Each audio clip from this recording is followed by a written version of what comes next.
Vault Boy is the iconic image of the Fallout video games and the Fallout TV show, and we draw him today in 4 different styles. Let's start off with the OG Vault Boy. I'm going with a simple, clean cartoon look.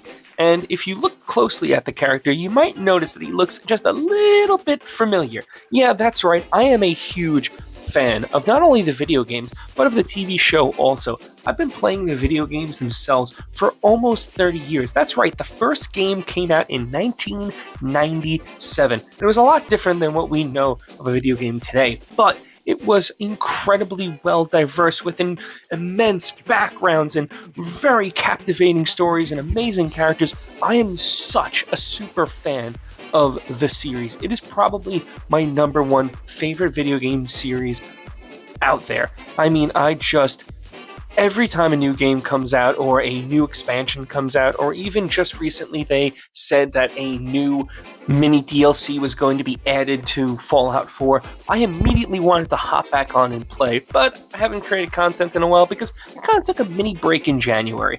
I like to just take a little bit of a breather after the holidays just because, well, I work in retail and it gets a little hectic. So I decided to kick back, relax, and I decided to actually play a lot of Octopath Traveler 0. I just finished it yesterday, so that means more content for you people coming out right now. But as you can see here, we have simple, clean lines, really bold cartoon. It just keeps it simple and it keeps it nice. And that's pretty much what I want to do with this section. Just keep the original the original.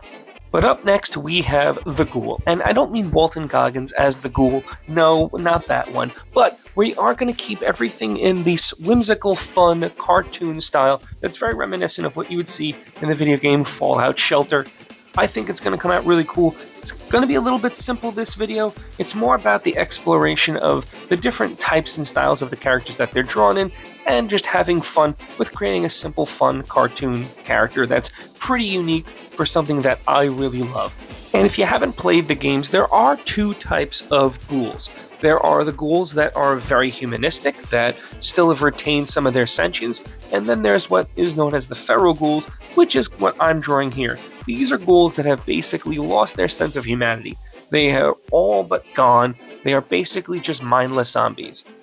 And with the ghoul complete, we're now going to head on to the super mutants. And super mutants, well, they have a very long and in-depth backstory, which I really can't cram into a 2 to 5 minute segment, so what I will say is basically they are genetically enhanced humans that are basically used as super soldiers that went terribly awry. I don't know if you've actually seen any of the recent television episodes, but if you have, then you will see that they did introduce the super mutant, and it looks really cool. And I have gone back and drawn some of the more famous super mutants in the series, such as Marcus and the Master, which were some of my favorite pieces of artwork. But if you haven't, I will drop that link down below. And with the super mutant effect complete, it is now time to move on to the final section, which is going to be the Cthulhu. Now you might be asking yourself, why Cthulhu specifically? Well, there is 2 reasons. One, I always love to add a horror/creepy approach to my drawings in one of the sections, but 2 is also Cthulhu, more specifically H.P. Lovecraft's, has a huge influence throughout the series. Dunwich Horrors and Cthulhu are all part of the cultural zeitgeist that makes up a lot of side quests and some mainline quests within the Fallout universe. There is a lot of influence of H.P. Lovecraft's work in the Fallout universe, and one of the things that I love to do and love to have on the background when I'm drawing is I love to have things like Synonymous, who is a wonderful YouTuber who does these deep lore throughs, and they're basically just really good to kind of get you primed and into the universe that you're drawing. And specifically with Fallout, he has an unending amount of lore to go through. It's incredible. I'll link him in the comments and in the description.